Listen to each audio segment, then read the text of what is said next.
Pues muy buenas noches, bienvenidos. Vamos a tomar el tema de estudio de este jueves, de esta semana, que se llama Los 7 centros de la máquina humana. Es el tema número 4, cuarto. Y es un tema muy interesante que viene con mucha práctica, ¿sí?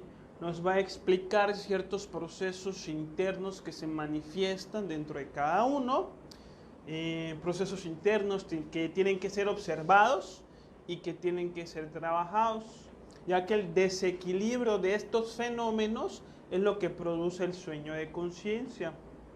¿Sí? Entonces este tema de los 7 centros de la máquina humana viene exclusivamente con un ejercicio en particular, que es, pero para toda la vida. El ejercicio es muy sencillo, ponerlo en práctica es un poquito muy difícil, pero nos va, digamos, que quitar de encima todas las cosas que son de nuestro ego y que nosotros a veces no sabemos identificar. Muchas personas a veces me preguntan en sus estudios, ¿y cómo sé que lo que quiero es de mi ego o es de mi ser? ¿Y cómo sé que lo que hago es de mi ego o es de mi conciencia? ¿Sí? Entonces a veces no tenemos el discernimiento para saber si cuando decidimos hacer algo, pues le estamos sirviendo a nuestra conciencia o le estamos sirviendo a nuestro ego. Entonces el ejercicio que plantea este tema de los 7 centros de la máquina humana es pues precisamente eso, aprender a diferenciar. Es una técnica que nos va a permitir diferenciar cuando lo que queremos hacer proviene del ego y cuando lo que queremos hacer proviene de la conciencia, ¿sí? Entonces, para comenzar este tema, decimos los 7 centros de la máquina humana. Aquí está bien interesante este concepto gnóstico que dice máquina humana. El cuerpo físico es una máquina orgánica de la ingeniería divina, de la ingeniería de Dios. ¿Sí? Recordemos que todas las máquinas están caracterizadas por sistemas que los componen. ¿Sí? Y el cuerpo de carne y hueso pues tiene sus propios sistemas. Sistema respiratorio, sistema sanguíneo, sistema digestivo, ¿sí? Así como una computadora tiene sus propios sistemas que le dan un funcionamiento, pues el cuerpo también tiene sus propios sistemas que le dan su propio funcionamiento. Lo interesante es entender de entrada lo que hablamos en los diferentes temas, que nosotros no somos el cuerpo físico, sino que somos un alma que usa el cuerpo físico. Esto lo podemos, digamos, que verificar de una manera muy sencilla. Cuando una persona fallece, ¿sí? El cuerpo físico sigue ahí, igualito, pero la persona ya no está. El alma de esa persona ya no está dentro de ese cuerpo. Está el cuerpo de Juan, pero Juan ya no está ahí, porque Juan no era el cuerpo físico, sino que Juan era algo que estaba dentro del cuerpo físico. Y ni se llamaba Juan. Sí, y ni se llamaba Juan en los mundos espirituales, sino aquí en el mundo físico, ¿no? Entonces nosotros no somos el cuerpo físico, sino somos un alma que está conectada al cuerpo físico y que usa el cuerpo físico a voluntad. Entonces los 7 centros de la máquina humana son 7 puntos, 5 están sobre la columna vertebral y 2 están en el cerebro. Recordemos que el ser humano es una triada de cuerpo, alma y espíritu. Entonces el alma y el espíritu de alguna manera se conectan con el cuerpo físico, permitiendo que lo puedan utilizar a conciencia. Es decir, si queremos levantar la mano, pues levantamos la mano, o sea, tenemos voluntad sobre el cuerpo físico, pero ¿cómo se conecta el alma con el cuerpo físico para que lo pueda utilizar a voluntad? Es a través de los 7 centros de la máquina humana, no son los chakras, pero están relacionados con los chakras. ¿Sí? Los chakras captan las energías cósmicas y alimentan los 7 centros para que estos puedan funcionar. Están ubicados en el mismo lugar, ¿no? En el mismo sitio que ahora vamos a estudiar. Entonces el propósito de esta conferencia es conocernos a nosotros mismos, conocer cuáles son estos centros, cuál es la actividad que surge en cada centro y el trabajo que tenemos que hacer es supervisión, ¿sí?, y de equilibrio en cada una de las funciones. ¿Sí me expliqué? Entonces, cuerpo, alma y espíritu. ¿Vino alguien?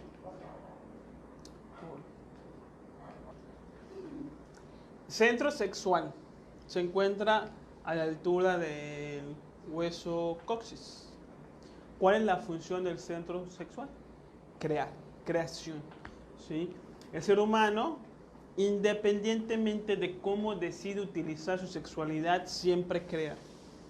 Ya sea que hagamos una creación exterior o que hagamos una creación interior.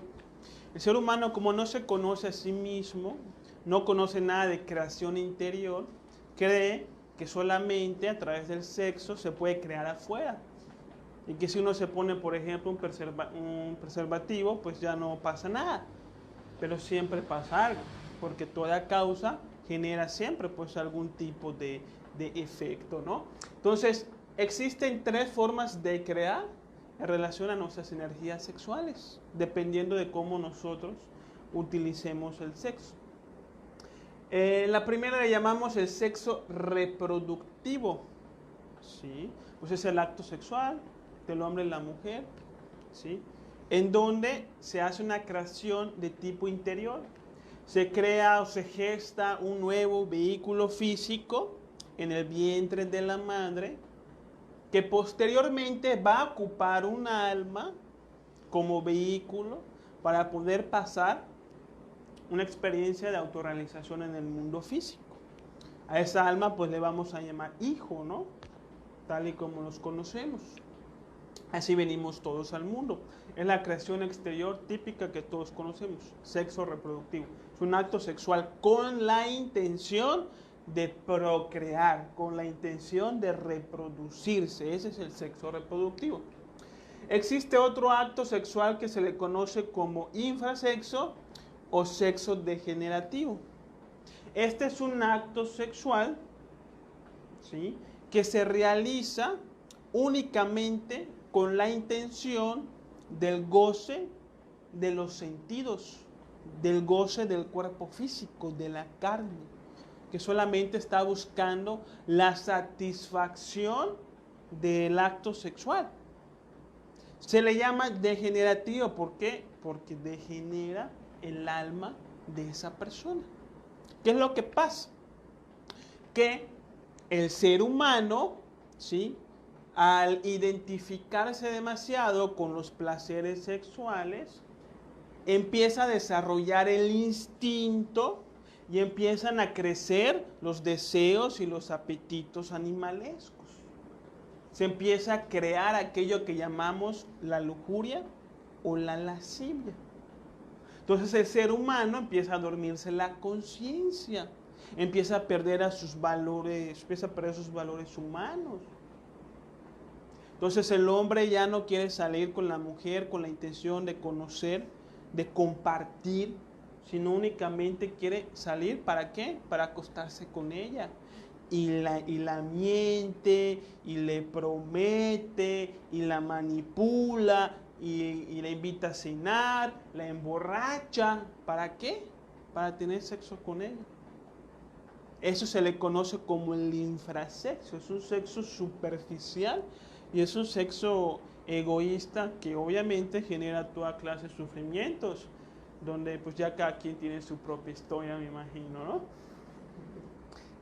¿Cuál es el resultado del sexo degenerativo? Pues infidelidades, abortos, enfermedades de transmisión sexual, celos, psicosis, impotencia sexual,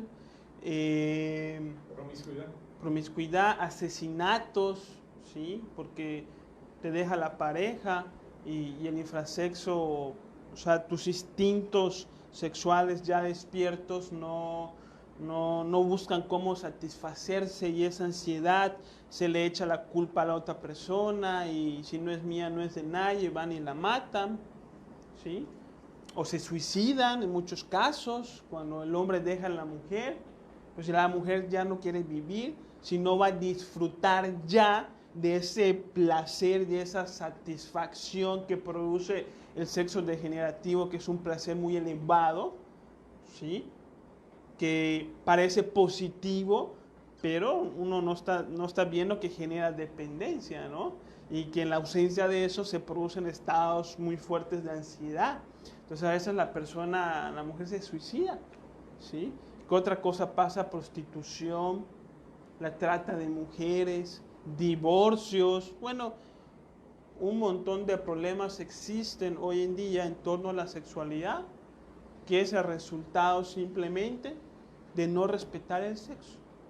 El sexo degenerativo es lo que nosotros conocemos lamentablemente como sexo normal, que para ser reflexivos no va a ser muy difícil entender de que no tiene nada de normal. O sea, vean ustedes qué es lo que está ocasionando a la sociedad. ¿Sí?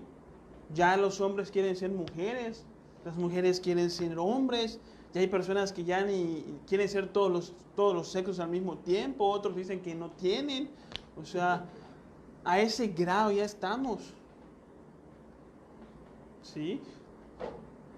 Y pues por eso se le llama sexo degenerativo, porque realmente crea un montón de defectos, de agregados psicológicos que pues nos duermen la conciencia. Este tipo de sexualidad es lo que se le conoce en los conocimientos religiosos de tipo cristiano y católico y diversas que vienen de la fuente cristiana como la fornicación. ¿Sí? La fornicación no es tener sexo. La fornicación es un tipo de acto sexual. Es el acto sexual degenerativo. El acto sexual con fines mundanos, superficiales, de satisfacción egocéntrica. Eso es la fornicación. Y el sexto mandamiento de Moisés dice, no fornicarás. No como una prohibición como la iglesia lo hace entender, sino como una orientación para tu propia felicidad. Si ustedes quieren ir a acostarse con prostitutas y tener amantes y andar con 5 mujeres a la vez, adelante, lo pueden hacer. Pero ya sabrán en los escándalos en los que después van a quedar metidos, ¿no? Entonces por eso está ese mandamiento, no como una prohibición, sino como una pues advertencia, orientación, como alguien lo quiera ver. Y tenemos el tercer tipo de acto sexual que no se conoce, solamente se conocen en estudios esotéricos muy herméticos, que es el suprasexo o el sexo regenerativo. ¿Sí? Este sexo no crea afuera, crea dentro. ¿Sí? Al igual que el sexo degenerativo no crea afuera, crea dentro, que crea defectos psicológicos. El suprasexo, sexo regenerativo, sirve para crear los vehículos energéticos que nos van a permitir conocer las dimensiones superiores de la naturaleza. ¿Sí? Ya vamos a hablar de los 7 cuerpos que tenemos que crear como proceso de autorrealización, y también a través del sexo regenerativo se pueden eliminar defectos psicológicos. Porque así como a través del mal uso del sexo se crean defectos psicológicos, pues por oposición, pues con el buen uso del sexo podemos eliminar defectos psicológicos. Solamente hay que conocer pues la técnica, el conocimiento, el ejercicio. ¿Y ese sexo también es sanador? ¿Sirve para sanar enfermedades? Por supuesto, eleva la energía vital de las personas. Y sí, así es, como tú dices. ¿Con el tantra, perdón? Sí, se le conoce como tantra blanco, ¿sí? O yoga. O yoga sexual, tiene muchos nombres, solamente que hay un tema que vamos a hablar muy específicamente para conocer esta práctica, porque a veces ya sacaron como que muchos conocimientos como que tántricos, pero que realmente están muy relacionados con la magia negra, ¿no? Es tantra negro. Sí, es tantra negro, pero te lo venden como blanco, entonces como que hay que saber muy bien aquí. Pero hay una cosa, no es que combata directamente una enfermedad. No. Que al equilibrarte energéticamente, tú mismo eres más resistente a equilibrarte otra vez y a rechazar la enfermedad que te está invadiendo. Sí, cuando uno tiene un acto sexual y no saca la energía sexual del cuerpo, esa energía sexual, el cuerpo la reabsorbe, la transmuta, la transforma en energía vital, en energía de todo tipo. ¿Sí? Ya vamos a hablar más adelante de eso. Entonces, estos son los 3 tipos de actos sexuales que reconocemos aquí y que cada uno, pues, toda causa genera un efecto. Entonces, lo primero que invitamos a las personas en este pedacito de conferencia nada más es pues, a reflexionar la manera como utilizan el sexo y ir viendo la manera de practicar la moderación, ¿no? Ya cuando hablemos del suprasexo más adelante, en 3, 4 temas más, pues ya uno va a conocer esta información y sabrá si la aprovecha o no. Pasamos al siguiente punto. Centro instintivo, a la altura del hueso sacro. ¿Cuál es la función de este centro? Coordinar y desear. ¿Sí? Este centro es la que coordina todos los sistemas del cuerpo físico, el sistema respiratorio. Por ejemplo, nosotros no pensamos para respirar, sino pensamos como instintivamente.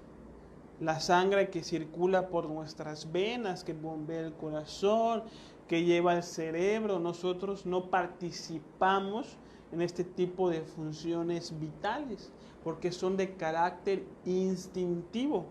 ¿Sí? Aquí se regulan todos los alimentos, aquí es donde se produce la energía vital que nos da fuerza para hacer pues todas las cosas que tenemos que hacer durante el día. Dentro de este centro instintivo se producen también los deseos, pero los deseos de orden instintivo que están hechos para el bienestar, garantizar el bienestar del cuerpo físico. ¿Sí? El deseo de tomar agua cuando uno tiene sed, el deseo de comer cuando uno tiene hambre, el deseo de dormir cuando uno está muy cansado, el deseo de protegerse cuando uno se siente inseguro, son deseos de carácter instintivo. ¿Sí? ¿Y están hechos para qué? Pues para regular el bienestar del cuerpo físico. Aquí se empieza a poner en actividad mucho el ego. ¿Sí? El ego normalmente tiene origen instintivo, lo traemos desde reinos anteriores, desde el reino animal sobre todo. ¿Sí? Porque comer es una necesidad, ¿cierto? Pero comer produce placer. Entonces cuando sentimos placer, nos aficionamos al placer y empieza la gula. Descansar, pues es rico. Es como genera placer, ¿sí? Pues nos identificamos demasiado y nos volvemos perezosos. Hasta cierto punto la sexualidad es natural, pero como genera placer, nos aficionamos a ello y entonces empieza la lascivia, el morbo. ¿Sí? Entonces aquí es donde el ego empieza a tener pues una participación bastante pues a notar, ¿no? Sí, protagónica. Centro emocional a la altura del ombligo, del plexo solar, ¿sí? ¿Cuál es la función del centro emocional inferior? Sentir. Aquí es donde vienen las emociones o los sentimientos positivos y negativos. ¿Cuáles son los positivos? Pues la admiración, la euforia, la alegría, el entusiasmo, el ánimo.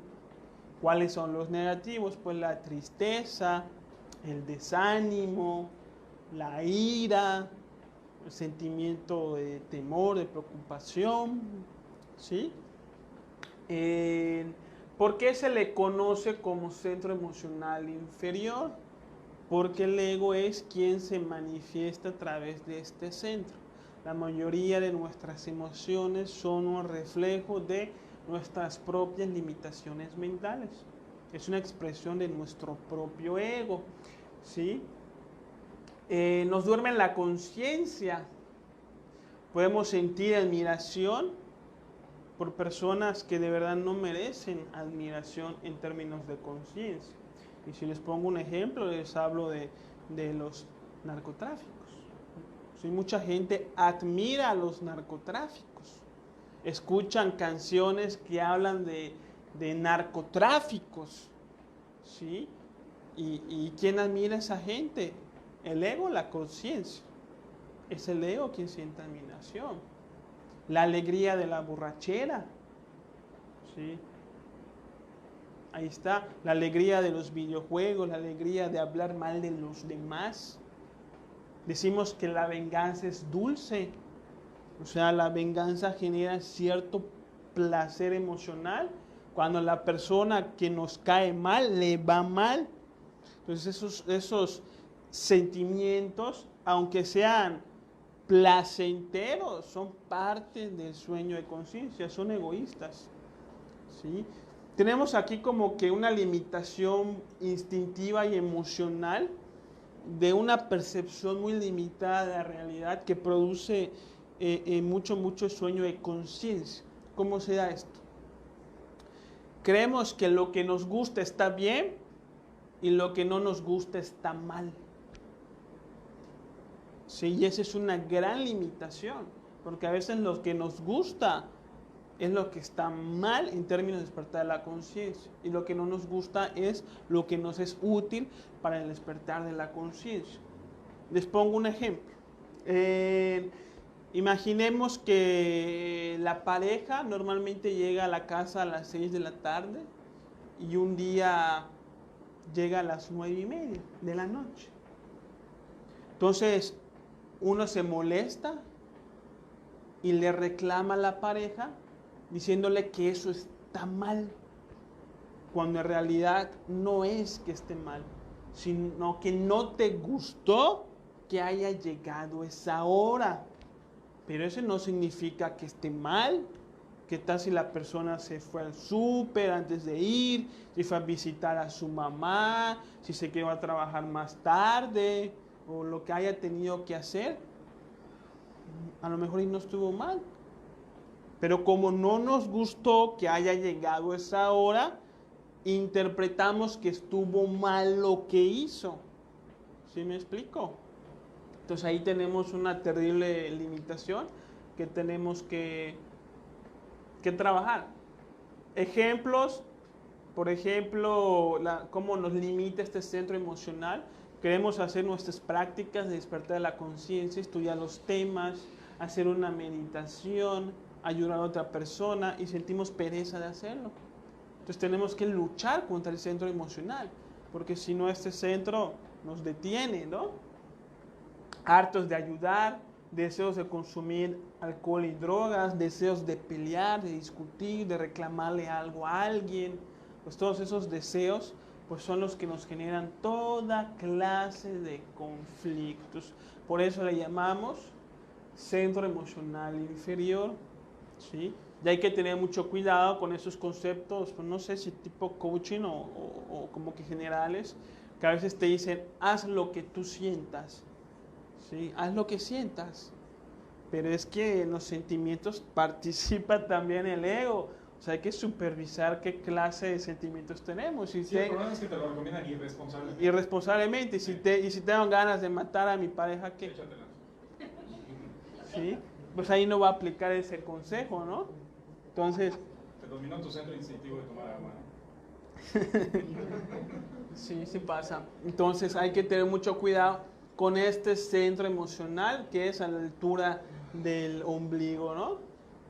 ¿Sí me expliqué sobre este centro?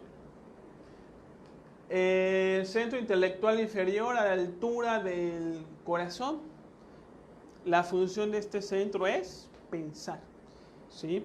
Es donde aquí surge toda la actividad de la mente, como el pensamiento, la razón, la lógica, la comparación, el recuerdo, etcétera, etcétera. Y sería mi inferior, ¿por qué?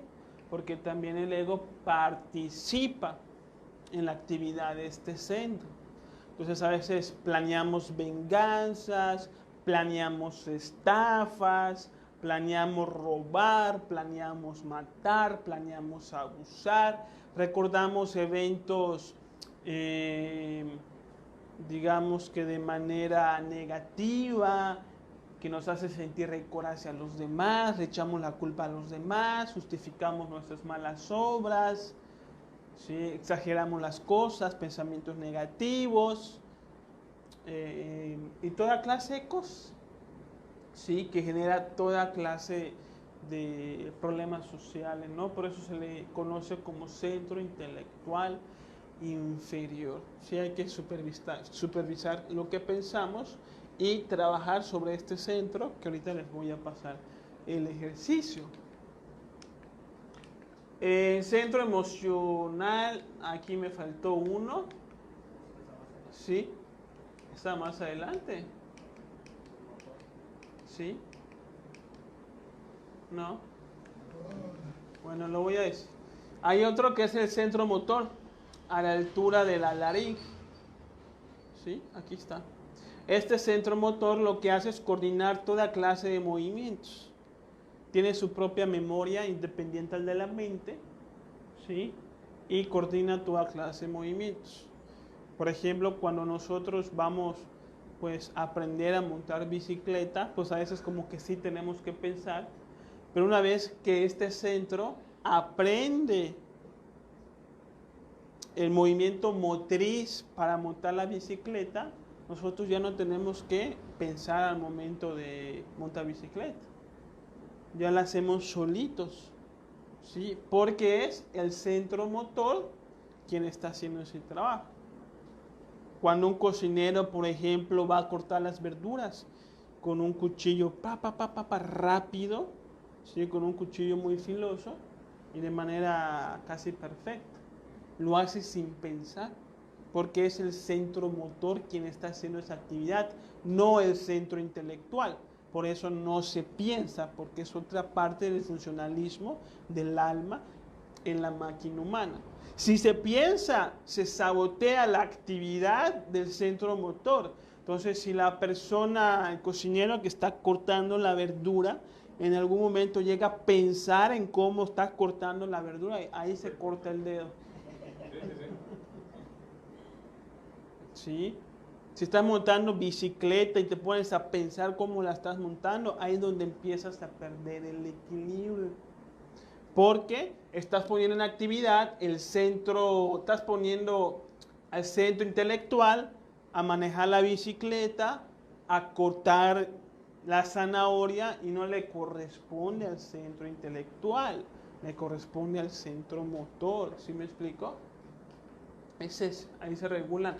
El hablar, por ejemplo, también viene del centro motor. Pasamos al centro emocional superior, en la glándula pituitaria, en el cerebro. ¿Sí? En esta glándula, ¿sí?, es donde se produce la clarividencia, la autoobservación y el amor que el ser humano puede expresar. ¿Sí? Este centro pues, nos permite, por ejemplo, perdonar al otro por sus errores. Este centro nos permite hacer conciencia. Este centro nos permite sentir compasión por el prójimo. Este centro nos ayuda a rectificar, a ser mejores. Este centro nos invita a hacer las paces con los demás, a dejar de discutir porque no tiene caso. ¿Sí? Todos los sentimientos que estén relacionados con el amor provienen de este centro. Se le conoce como centro emocional superior porque en este centro se manifiesta la conciencia, no se manifiesta el ego. El ego no tiene acceso a este centro, ¿no? Sino aquí solamente se va a manifestar la conciencia siempre con los sentimientos de rectificar, mejorar, armonizar diferencias, ayudar a los demás, ponernos en el lugar de los demás, en los zapatos de otros. Es una facultad del centro emocional superior. Es un amor elevado. La devoción, por ejemplo, exactamente, la devoción proviene del centro emocional superior. ¿Sí me explico? Y por último tenemos el centro intelectual superior a la altura de la glándula pineal sobre el cerebro. ¿Cuál es la función de este centro saber? Pero no es un saber de la mente, sino es un saber del corazón, lo que se le conoce como la intuición o se le conoce como la polividencia. Si alguna vez leí por ahí que decía que la intuición es eso que sabes, pero que no sabes por qué lo sabes, ¿no? Es eso que sabes, pero que no sabes por qué lo sabes, pero sabes que lo sabes, ¿no? Ni sabes de dónde lo sabes. Ni sabes de dónde lo sabes, pero lo sabes. Esa es la intuición, ¿sí? Se le conoce como la voz del corazón, se le conoce como la voz del Padre. Aquí se manifiesta el Keter de los cabalísticos, ¿sí? Y por ejemplo, saber que una persona no es para ti es algo que puede venir de este centro. A veces la conciencia te habla y para algo te dice detente cuando tú quieres seguir, o a veces la conciencia te dice sigue cuando tú te quieres detener. Entonces ahí te está hablando el Padre, está recibiendo información de tu propia conciencia que siempre te está dando orientaciones para tu propio despertar. Estos son los 7 centros de la máquina humana. 5 son inferiores y 2 son superiores. Los primeros 5 hay participación del ego, por eso son inferiores. Los últimos 2 no hay participación del ego, por eso se le llaman superiores, donde se manifiesta la sabiduría y el amor del ser de todas las personas. Los otros 5 es lo que se le conoce como el alma. ¿Sí? Las funciones instintivas pertenecen al alma. Los deseos de todo tipo que tenemos normalmente, cotidianamente, pertenecen al alma. Los pensamientos mundanos, superficiales, mecánicos, pertenecen al alma. ¿Sí? Para las personas que dicen, bueno, ¿qué es el alma? Pues esto es el alma. Es la parte energética interior donde se manifiestan los pensamientos, los deseos mundanos. ¿Sí? Y la conciencia es donde se manifiesta el amor y la sabiduría que todo ser humano es capaz de expresar. Perdón, a pesar de que diga intelectual, el intelecto racional no tiene nada que ver allá. Nada. Y muchas veces hay el choque de querer encajarlo, ¿eh? Sí, claro, porque cuando viene la voz del corazón, uno le mete la voz del intelecto inferior para darle continuidad, sí, pero ya no, realmente está perdiendo el mensaje, ¿no? Sí, como que sí, se sí, confunde. Me ha pasado mucho. Entonces, ¿cuál es el trabajo de esto? ¿Sí? Poder llevar a cabo pues un equilibrio de los diferentes funcionalismos de la máquina humana. Los conflictos sociales, el sufrimiento, ¿sí? que cada quien tiene, ya sea familiar, económico, laboral, interior, es únicamente resultado del desequilibrio de cada una de estas 5 funciones de las 7 que ya estudiamos. ¿Sí? O sea que para vivir bien, para vivir en paz, para vivir conscientemente, lo que tenemos que hacer es equilibrar los 5 centros de la máquina humana. Como nosotros pensamos demasiado y gastamos nuestros sentimientos inferiores viendo Netflix todo el día, entonces lo que pasa es que nunca llegamos a percibir la actividad de los centros superiores. Para que podamos bajar información de nuestra conciencia, estos 5 centros tienen que aprender a estar pasivos. Dos preguntas. Una, Sí. La primera no me estoy adelantando.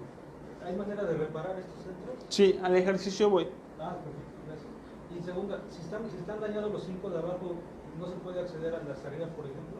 ¿A qué? ¿Acceder al de hacia arriba o tenerlo despierto? O sea, te llegan como que chispazos de conciencia en algunos momentos de tu vida en donde las circunstancias te empujan a ese chispazo de conciencia, pero estás recibiendo información conscientemente. Con los centros desequilibrados no se puede. Es más caótico y más... No se puede. Sí. No es, estos generan como unas nubes que bloquean los rayos del sol, ¿sí? Y no llega la información de arriba. Es que lo ideal es ir abriendo canal hasta arriba, Exactamente. coordinando. Abrir portales. Entonces, ¿cómo vamos a hacer el trabajo? Este es el ejercicio. ¿Sí? Tenemos que hacer un proceso de autoobservación y de autocuestionamiento para poder ir equilibrando los 5 centros de la máquina humana y entonces la información de la conciencia pueda fluir en nuestra vida. ¿Cómo vamos a hacer esto? Esto se le conoce como el cuarto cuadrante. Tenemos aquí un cuadrado con 4 ángulos rectos, que es el recto pensar, el recto sentir, el recto obrar y el recto hablar. O sea, no solo recto porque son 90 grados, sino recto por el dedo. Claro, es una simbología, ¿no? Son rectos. Por eso se utiliza el cuadrado. Cuando ustedes vean el cuadrado en las diferentes imágenes esotéricas de cualquier tipo, esto representa. Por ejemplo, el cuadrado lo utilizan mucho los masónicos, ¿sí? Entonces, los masónicos, los sacruces, martinismo, cabalistas, etcétera, ¿sí? Claro. Nos encontramos con el cuadrado en términos de conciencia, ¿sí? Pues es un cuadrado porque se utiliza esta imagen porque tiene 4 ángulos rectos, que significa el recto pensar, recto sentir, recto obrar y recto hablar. El trabajo consiste en preguntarnos en todo momento si aquello, por ejemplo, que pensamos es real, útil y justo. ¿Sí? Aquello que siento es real, es útil, es justo. Aquello que digo es real, es útil, es justo. Aquello que quiero hacer es real, útil y justo. Entonces ahí es donde nosotros vamos a poder detectar cuando lo que pensamos, queremos, decimos o hacemos proviene de actividad egocéntrica y no de actividad consciente. Entonces, por ejemplo, si estoy manejando mi coche y estoy, pues no sé, pensando o imaginando que voy a tener una discusión con mi jefe ahorita que yo llegue a la oficina, entonces me planteo, ¿esto que estoy pensando es real? Pues no, es una fantasía, así que va para afuera, hay que descartar ese pensamiento, no prestarle atención, como, no sé, como una persona cuando estás comiendo, se te acerca a venderte cosas y a veces uno no le presta atención a la persona, pues algo así, pero interiormente, ¿no? No le prestas atención al pensamiento y ese pensamiento cesa, ¿sí? Esto que estoy pensando es útil, me sirve para algo pensar que ahorita me voy a pelear con mi jefe, que me va a decir, que no sé qué. Si no, entonces ¿para qué lo pienso? Es justo, es justo normalmente está en relación al momento. O sea, estoy manejando, es justo que yo esté pensando en otras cosas o debo de estar concentrándome en manejar. ¿Sí? No es momento para pensar en cosas laborales, me tengo que estar prestando atención al vehículo. ¿Sí? Entonces no es justo, entonces va para afuera. Esto que siento es real, siento que tal persona me cae mal, es real. Esto que siento es decir, ya me hizo algo, o si no me ha hecho nada y me cae mal, entonces es una fantasía. ¿Sí? ¿Es útil sentir, no sé, odio por alguien? ¿Te sirve de algo? Si no te sirve, entonces ¿para qué consientes los conceptos que alimentan esos odios? ¿Es justo? ¿Sí? Si uno quiere despertar la conciencia, ¿es justo sentir odio por sus hermanos? Pues no. Esto que quiero hacer, esto que quiero decir, ¿es real? Porque a veces decimos cosas inventadas, exageradas. Esto que le voy a decir a tal persona, ¿le es útil a esa persona saber lo que voy a decir? Si no es útil, entonces ¿para qué se lo digo? ¿Para qué le voy a gastar su energía en prestarme atención? ¿Qué tal si te corren? Y le voy a llenar el cerebro con mi información si no le va a servir de nada. ¿Sí? Entonces, cuando empezamos a aplicar el cuaternario, empezamos a despertar la conciencia y empezamos a verificar lo mal que estamos. Es que, perdón, ninguno de los ejemplos que diste están en el aquí y en la ahora. O sea, todos están o en el pasado o en el futuro. Claro. Y el pasado te trae traumas y el futuro te trae angustias. Así es. Ninguno está en el aquí y en el ahora, que es lo único que tienes realmente. Y esto se puede aplicar para cosas muy, muy sencillas, dependiendo los niveles que uno quiere despertar la conciencia. Yo le pongo una aquí que dice, por ejemplo, si voy a ver una película, o sea, ¿qué película voy a ver? Puedo aplicar el cuadrante. ¿Es real la película que voy a ver? O sea, ¿está basada en hechos reales? ¿O son puras fantasías?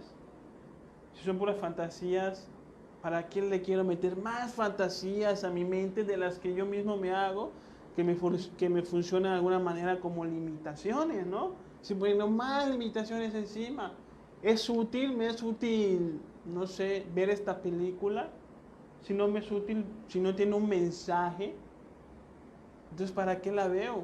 Pudiera estar haciendo otras cosas que sí me puedan aportar algo, ¿no? O sea, es una decisión de cada quien. ¿Es justo ver una película? ¿Qué tal si es momento de hacer otra cosa? ¿Sí? Y no de ver una película. Entonces, hasta para algo tan simple se puede aplicar el cuaternario, y ahí vamos a ver, pues como les digo, lo mal que estamos, porque muchas cosas que decimos, que hablamos, que queremos, que deseamos, realmente pertenecen a la conciencia y no pertenecen al ego, perdón, y no a la conciencia como creemos, ¿no?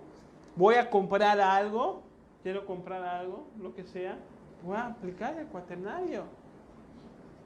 ¿Y para qué quiero esto? O sea, ¿realmente me va a servir para algo? Llame ahora, llame ya.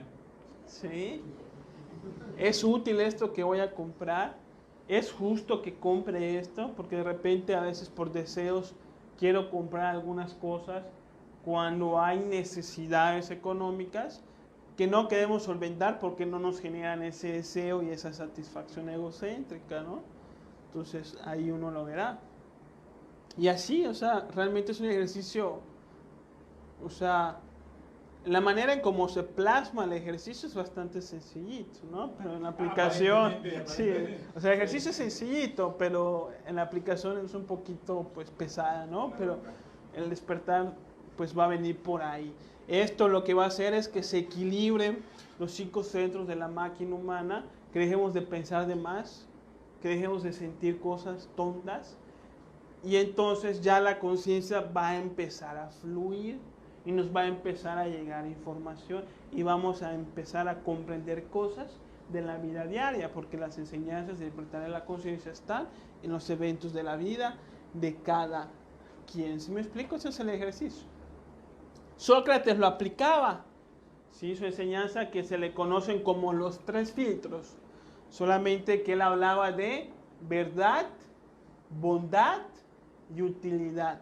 Entonces hay una historia que decía que Sócrates se encuentra con una persona y esta persona le comenta: ¿sabe usted lo que escuché de un discípulo tuyo? Le dice a Sócrates.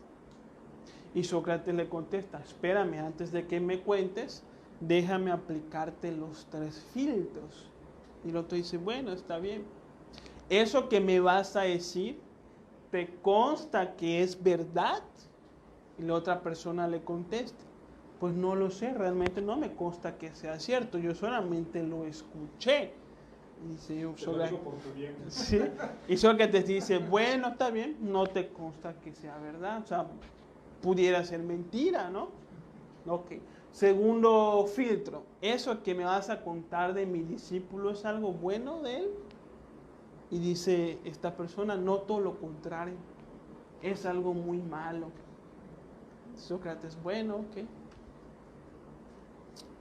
Tercer filtro: ¿esto que me vas a decir de mi discípulo me va a servir de algo saberlo? Y dice esta persona: pues no creo que le sirva de nada. Entonces dice Sócrates: bueno, si es algo malo y además no sabes si es verdad y además no me va a servir de nada, entonces ¿por qué lo quiero saber? Pero el chisme está bueno. No me lo cuentes. Y esto es algo que podemos aplicar a otras personas. que se convierten en vampiros de nuestra energía conscientes y que descargan toda su negatividad a través de sus canciones psicológicas. Los que no saben lo que es una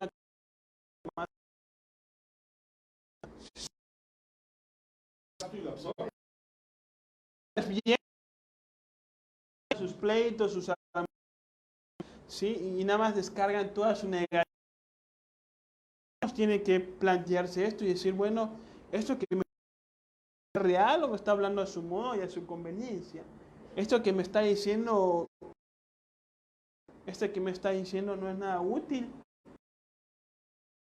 ni para esa persona, porque cada vez que lo cuenta más se cree. Sócrates dentro de la máquina humana, los que llevamos dentro del interior, no es necesite pensarnos algo más. Pues ya tenemos entonces, además de leche con leche, pueden ustedes observar dentro del centro y cómo se mete a la boca, los movimientos. Simplemente observar para conocer. El cuerpo se mueve sin que yo lo piense, sino que es algo su digestión para que sepa. Y lo degenera. Sí, lo degenera. Entonces, las emociones, por ejemplo, nos viene ese mal de puerco y no nos podemos mover. Es decir, se afecta contigo. Cuando pensamos demasiado se producen dolores de cabeza. No comemos, entonces nos empezamos a sentir mal, no podemos pensar, no podemos trabajar, no podemos hacer nada. ¿Sí? Entonces vean ustedes como la actividad de sentir en la actividad de otros, porque estamos obviamente conectados a través de unas venitas etéricas que se le conocen como los nadis, bueno, así le llaman los indostanes, ¿no? Un sistema nervioso, pues como que espiritual, ¿no? Los chakras se conectan a los centros de la máquina humana a través de esos nadis. Los chakras absorben la energía cósmica y a través de los nadis, pues las van mandando a los centros de la máquina humana para que estos puedan funcionar. A su vez, también la glándula pineal y pituitaria crean su propia energía, porque es la energía del espíritu, que bajan a las glándulas sexuales, donde se produce la energía más potente, la energía sexual, y que pues, va subiendo a cada centro también. Así también nos alimentamos. Entonces, ¿qué dudas quedan? ¿Qué preguntas quedan? ¿Qué no quedó claro? Antes de que se me olvide, hace rato hablaste sobre que el alma es la que recepciona los pensamientos egocéntricos. Creo que eso escuché. Sí. El alma. Sí. Los pensamientos cotidianos pertenecen al alma. Al alma. Al alma. Solamente los pensamientos de orden sagrado pertenecen a la conciencia. Existen pensamientos conscientes, pero no son los pensamientos cotidianos de todo el día. La conciencia piensa muy poco, ¿sí? Entonces, pertenecen al alma. Es que él está pensando, creo, en el alma, pero en otro plano, no la alma encarnada aquí, que está cotidianamente con todo lo que acontece y todo lo que tienes que resolver diario, ¿no? Y es donde te aplicas y donde desembocas todo lo instintivo y lo automático que tienes programado. Es que el alma es un vehículo, así como la mente, sí, también. El cuerpo, es un contenedor. Entonces, entiendo que, de hecho, al alma se le conoce como el yo medio, ¿no? Y el yo superior es el espíritu, es la conciencia. Entonces ese yo medio es como un medio de transporte en esta tercera dimensión y en el mundo material. Y es por eso que, bueno, estoy tratando de entender lo que tú decías, si estoy bien. Que por eso el alma es la que recepciona los pensamientos más mundanos y terrenales. Sí, la función del alma, por supuesto, es ser un vehículo de la conciencia, como tú mencionas. Pero hay que entender que el alma está conectada a los 5 sentidos del cuerpo físico y tenemos algo que se le conoce como impresiones de las experiencias, y de las experiencias pues vienen miedos, traumas, pensamientos mecánicos, preocupaciones, todo eso se queda en el alma. ¿Y es lo que El alma es la mente también. Es lo que te enfrentas día a día, todo eso. O sea, dentro de estos estudios, alma y mente es lo mismo. ¿Y el ego es el yo inferior? El ego está dentro de la mente o está dentro del alma, ¿sí? Generando esa oposición a la conciencia, pero con su función, obviamente. Tiene su propósito. Claro, es que esto que acabas de decir es para mí medular, ¿no? Porque Exacto, tú dices, decida. cumple su función también. Claro. Es que mira, obviamente, aunque todo este planteamiento son de propósitos superiores, ulteriores, sin embargo, vaya, si hiciéramos cabalmente, paso a paso, todo lo que has planteado, seríamos místicos. No encajaríamos para nada en lo que hacemos diario, ¿ok? Ninguno de nosotros, ¿ok? Entonces, dentro de claro, ahí cada quien lo que quiera realizar, ¿no? Pero a mí lo que promediadamente se aspira es un equilibrio. O sea, es que tampoco puedes nada más hablar únicamente y específicamente lo que te... Claro, desde luego hay que tratar de ser auténtico y decir lo que te consta y lo que sea beneficioso, no solo para ti, para el entorno, ¿no? Para tu prójimo. Pero sin embargo, si nada más caemos en una forma tan tácita de plantear todo eso y de vivir, o sea, seríamos místicos. Tú no estarías trabajando donde trabajas, ni tampoco te estarías desenvolviendo como te desenvuelves, yo tampoco, ni nadie. Entonces yo pienso que, pero sin embargo, aspiramos a ese camino, ¿verdad?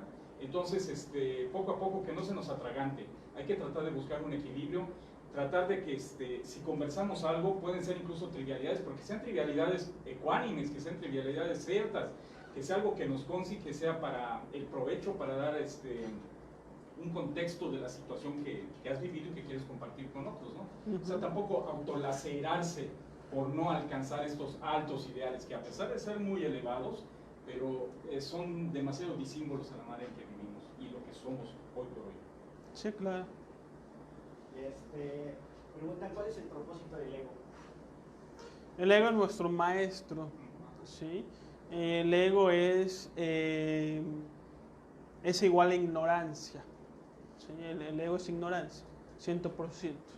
Y de la ignorancia es que nace la sabiduría. No podemos ser sabios sin primero pasar por la ignorancia. Entonces, el ser humano pasa por 3 estados. El primero se da en la infancia, que es la inocencia. El segundo se da en la adolescencia, a partir de la adolescencia, que es la ignorancia, y que se extiende hasta la adultez, hasta la vejez, hasta que la persona quiera revertir esa ignorancia con un trabajo voluntario y convertirlo en sabiduría. Pero no podemos llegar a ser seres de sabiduría si no pasamos primero por la ignorancia y aprendemos de ella.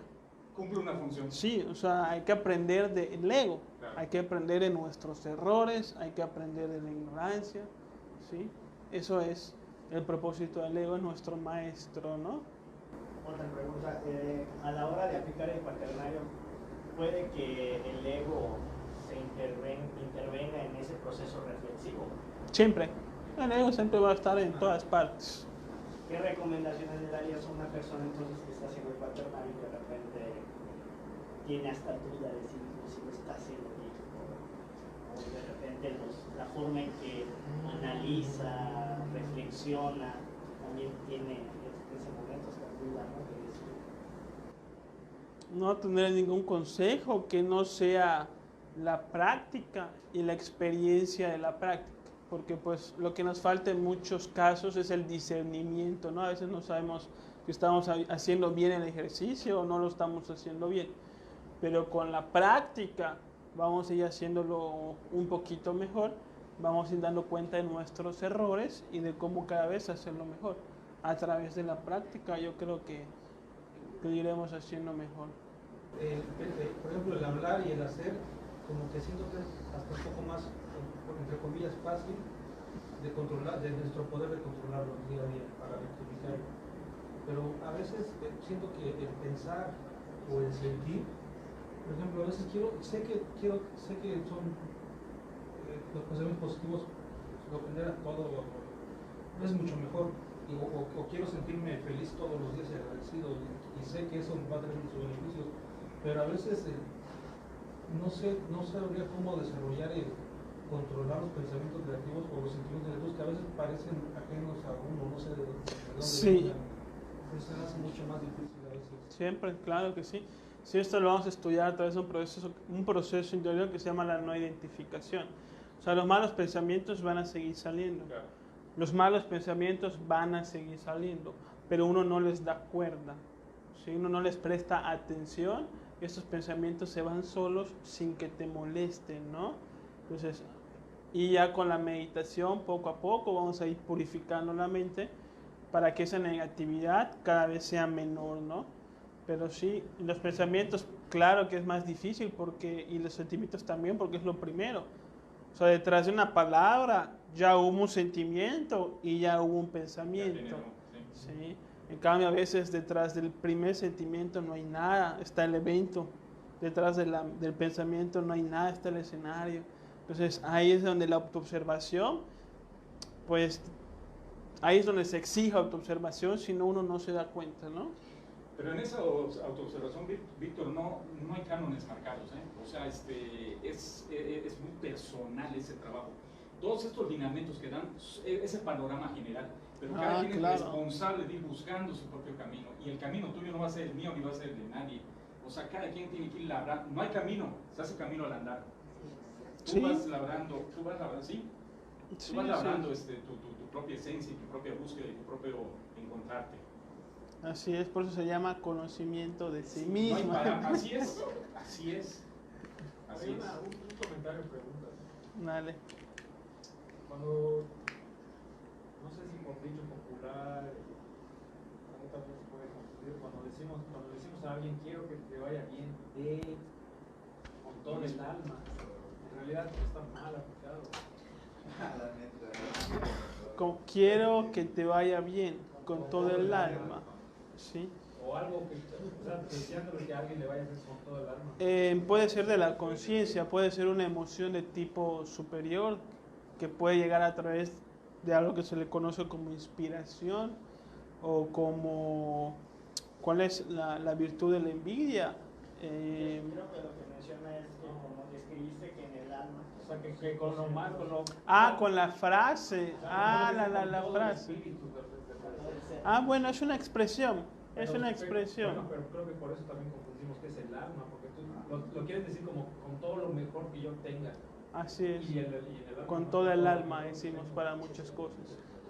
Sí, hay que de alguna manera comprender los diferentes lenguajes que usamos en términos esotéricos, en varios conocimientos. Lo que nosotros aquí estamos llamando alma, ellos le llaman espíritu. No, al revés. Lo que nosotros llamamos espíritu, ellos le llaman alma. Utilizan otro lenguaje. Nosotros aquí al alma le llamamos a la mente, que eso es en realidad el alma. Pero hay personas que le llaman alma al espíritu, ¿no? Entonces cuando dice te amo con toda mi alma, ¿sí? Pues se refieren, o sea, ¿qué entiende esa persona por alma? Entiende las características del espíritu, de algo que es inmortal, de algo que es divino, ¿sí? De algo que es puro. Entonces son otros lenguajes que existen y el debería pues no existe. O sea, la gente habla de una manera y uno lo tiene que entender y acoplarse a eso. No podemos cambiar el lenguaje según nuestros conceptos, ¿no? Pero tu planteamiento está correcto. Sí, así es. Les recordamos, este sábado a las 6 de la tarde empezamos con nuestras meditaciones. Se van a hacer en vivo también.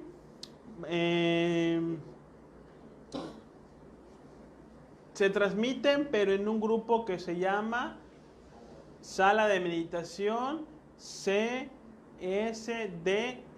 Conocimiento de sí mismo, son las abreviaturas en Facebook. Tienen que entrar a ese grupo, se tienen que unir a ese grupo y entonces entran a ese grupo a las 6 de la tarde del sábado y vamos a abrir la meditación para que participen y empiecen a meditar, ¿no? Empiecen a hacer el trabajo interior.